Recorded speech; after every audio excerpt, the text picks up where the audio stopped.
So, BMW have done the impossible. What's that? Made the big GS better, you say? No, even better. They've managed to make it an attractive motorcycle. Look at those flowing lines, the streamlined front end and screen. What a looker, and better too, of course. That's particularly impressive because adventure bikes generally get more than their fair share of hits with the ugly stick, and changing that up when people have spent several years convincing themselves that it looks alright is a bit of a dangerous proposition. So let's take a quick look at the update. As the new model name suggests, R1300 GS, we're seeing an update to the engine, boosting the capacity as on the mid-range models. That's to a 1300cc engine, marking the also quite rare situation of the bike's model number directly relating to the capacity. The engine itself benefits from a redesign to be more compact, with BMW moving the gearbox under the engine as well as running a new camshaft drive arrangement, while the bore and stroke are tweaked to now be 106.5 bore and a 73mm stroke compared to the 102.5 and 76mm bore and stroke of the 1250. The new engine runs a much higher compression ratio of 13.3 to 1, where it was previously 12.5 instead,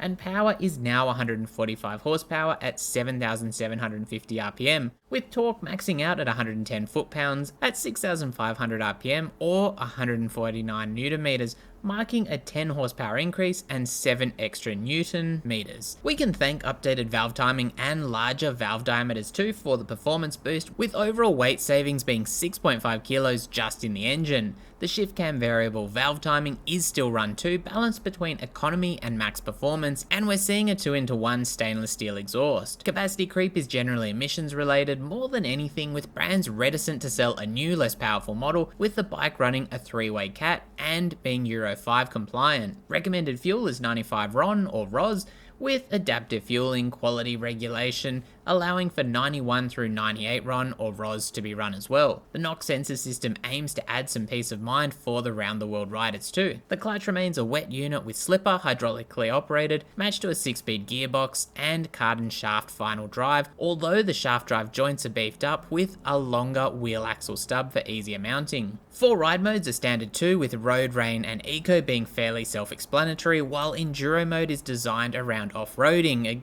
Again, pretty obvious stuff. Also standard are engine drag torque control, dynamic brake assist and ride-off assistant, as well as dynamic traction control. You even get dynamic cruise control, including brake function as standard. From the perspective of the base model, the optional extras bucket are things like Drive Modes Pro, the driving assistant with active cruise control, front collision warning, lane change warning and intelligent emergency call, but with BMW offering a number of loadouts, these will be standard on some. The dash is a 6.5-inch TFT though, with RDC, keyless ride and heated grips all standard, as well as a smartphone charging compartment with USB socket and 12-volt onboard power socket. Moving on to the chassis, we're seeing an overall weight reduction of 12 kilos over the outgoing model, which may have been driven by Triumph's new Tiger 1200 coming in at a suave 145 kilos. BMW's GS buckled to the fat shaming and came back lighter and now boasts a 237 kilo weight at the curb fully fueled. We're seeing a new sheet metal shelf main frame and die-cast aluminium rear frame matched to Evo telelever front and Evo paralever rear, which means a shock or strut as BMW calls it at the rear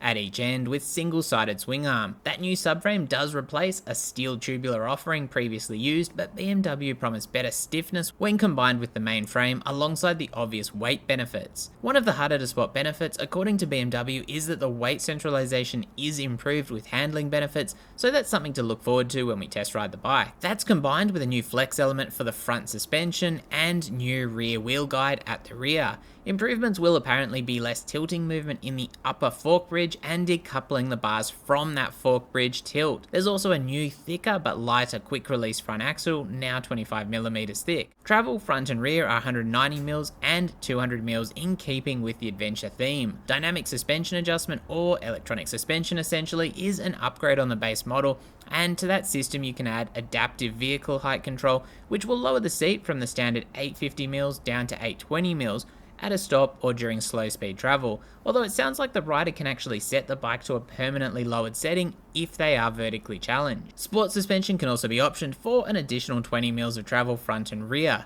Brakes consist of dual 310mm semi-floating front rotors with 4-piston radial calipers, and there's a single 285mm rear rotor and 2-piston floating caliper with BMW Motorrad full integral ABS Pro, including cornering sensitivity. This does mean you're getting linked brakes with the front lever activating both front and rear, as does the rear brake. The ABS is tailored to each mode, and dynamic brake control intervenes in drive torque during braking, essentially adding engine braking to the mix to help slow the bike. Wheel options start with the light cast aluminium option, but can be upgraded to the cross-spoked wheels with aluminium rim rings for off-roading, or with the Enduro forged wheels, which save 1.8 kilos over the cross-spoke option at the cost of durability. Going back to the looks, the new headlight is an LED with 4 additional DRLs or daytime running lights, while indicators are also LED, as we'd expect, integrated into the handguards on the front, which is pretty cool. Headlight Pro adds cornering lights though as an option or on select up-spec variants. I'm not going to do a full rundown of every variant loadout, but pricing of the new base model will start at $26,000 plus on roads here in Australia, which is likely to land at about $28,000 out the door,